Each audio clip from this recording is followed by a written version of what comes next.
Hello, my name is Charles Upton, and I've titled this piece, A Challenge to the Transhumanists. Now, when I think about what the transhumanists are up to, what their agenda is, which is essentially to reduce the human being to a cybernetic semi-organism entirely interfaced with technology, basically no longer human, genetically and cybernetically engineered, and consequently a pawn of market forces, basically an industrial product. When I think of this, I get so angry that I come to the realization that anger is not going to work. You know, phrases go through my mind, like a Mr. Kurzweil, a worm in the corpse of humanity. You start thinking that way.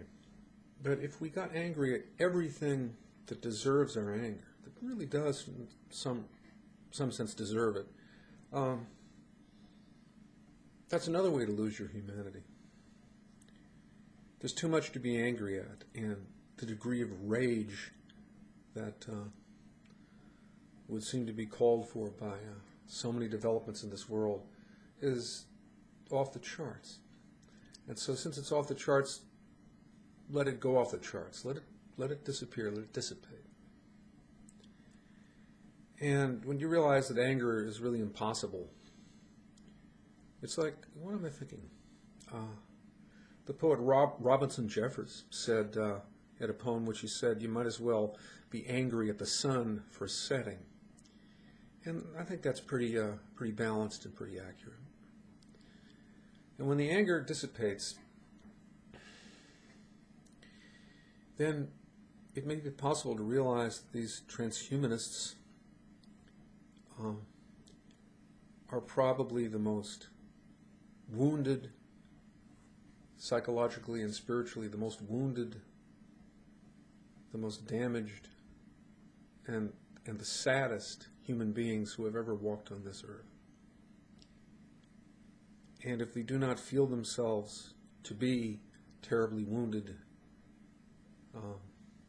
terribly damaged, and terribly sad, it's because they, with the collusion, with the eager help of this entire culture, have been able to distract themselves and numb themselves so completely that they no longer feel anything like that. They no longer feel what they've already lost, and they no longer feel the value of what they're eager now to throw away. So, the tragedy, if there is a single tragedy of our time, it's that we no longer know what a human being is. And this is quite unfortunate for us because we indeed are human beings, but we don't know what a human being is, what a human being is for, what a human being means. Our ideology officially disallows the concept that a human being could mean something, could have a function, could have a purpose. Consequently, we are meaningless according in our own eyes. We are meaningless in our own eyes. And people who are meaningless in their own eyes, little can be expected from them but destruction. Destruction of the world, destruction of each other, and destruction of themselves. And this is not to be blamed. This is simply the quality of our time. This is what we've been reduced to. But there's another quality to this time, is that now it's possible to know and to see things like I have just expressed. And that is new in human history, and that is a potential that we've never seen before. So, what I'm going to do, in order to challenge the transhumanists further, basically now this is going to turn into an ad or a review of a couple of books. Mostly this book here, which is called see if I can get a good picture of it. Yuga, An Anatomy of Our Fate by Marty Glass. If you see that cover image, what is it? It's an iron clock wearing a crown with a sort of a ruler going across the rim of the crown. And this is a visual image of what would be called The Reign of Quantity, which is the title of a book by Rene Guénon. Very important book. See, the king time, king measurement. That's what that's about. So, what I'm going to do is read some sections from this book. Because what I want to say about Marty, who I happen to know, and I believe, if I remember correctly, I was partly instrumental in getting this book published. Because it's one of the most beautiful books that's ever been written. And in it, I mean, an entirely rational and very clear socially critical sensibility, a deeply poetic sensibility, deeply sensitive to beauty, an understanding of the depth of what the human race has lost, an understanding of the inevitability of this. These are all in evidence, and there's also an incredible degree of outrage, which nonetheless has been overwhelmed and almost entirely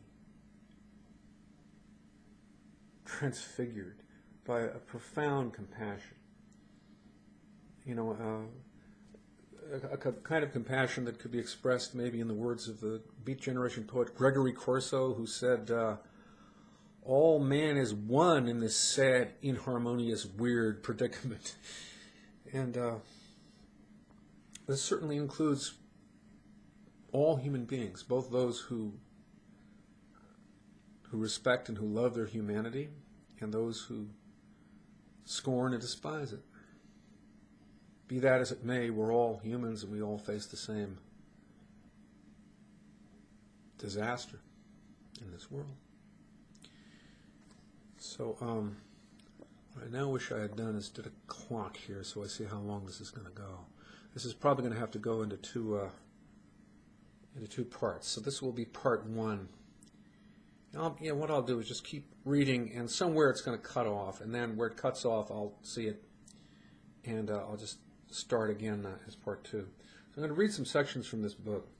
Actually, the other book that I'm going to be doing a little from is a book by me, yours truly. It's called The Wars of Love and Other Poems. Wars of Love is an epic poem that took me 33 years to write, and there it was finally published. And but it's mostly going to be about Marty's book, because Marty's book is a classic of our time, no question about it. So I'm going to start. He has a lot of quotes in here. I'm going to start with a short quote that's very relevant to the transhumanist agenda. And it's taken from a book called Culture on the Brink, Ideologies of Technology, a collection of essays edited by Gretchen Bender and Timothy Druckray, if I pronounced that correctly. So, it says this: for couch potatoes, video game addicts, and surrogate travelers of cyberspace alike, an organic body just gets in the way.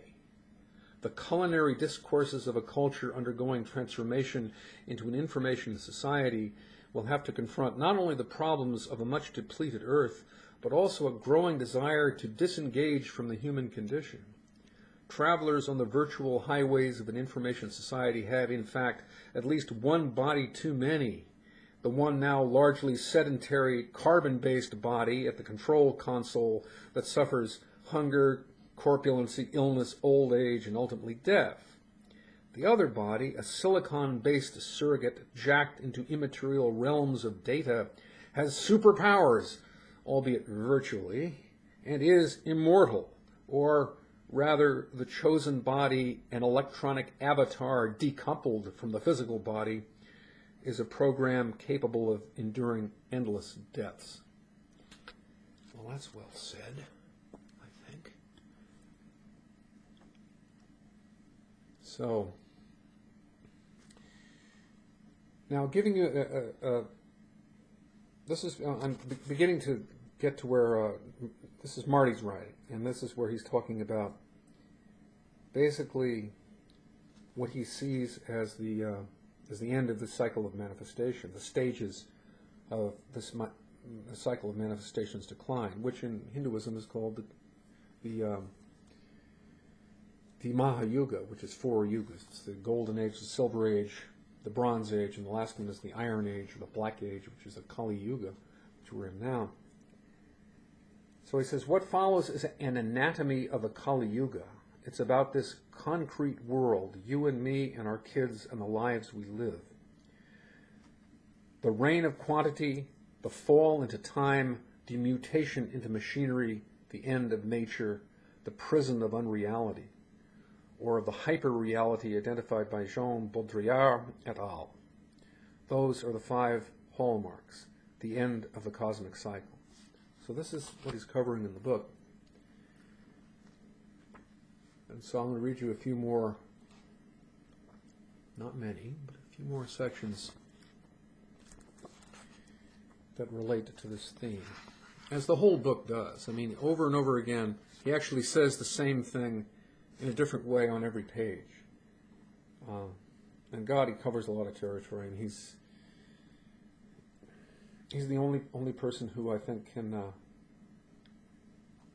bring the Vedanta and some elements of Marxist criticism into a real synthesis without stretching it, which is pretty hard to do. So this is Marty talking. The myriad forms of our death agony, our dehumanization, are everywhere about us, an uninterrupted cacophony.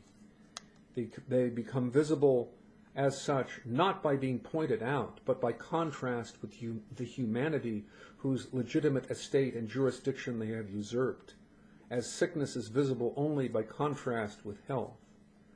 They cannot be seen in themselves because they are socially defined within the fictitious universe projected around and within us by the modern mass media as normal.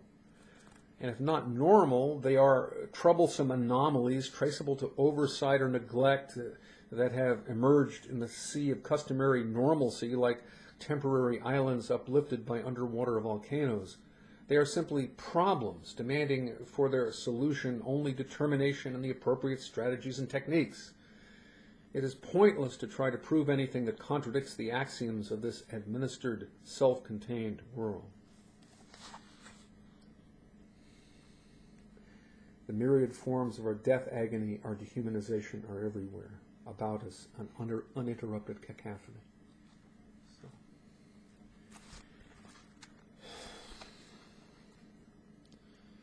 And there's much lament in this book, but there's also much celebration of what it is truly to be a human being, which is a rare thing, according to the Buddhists.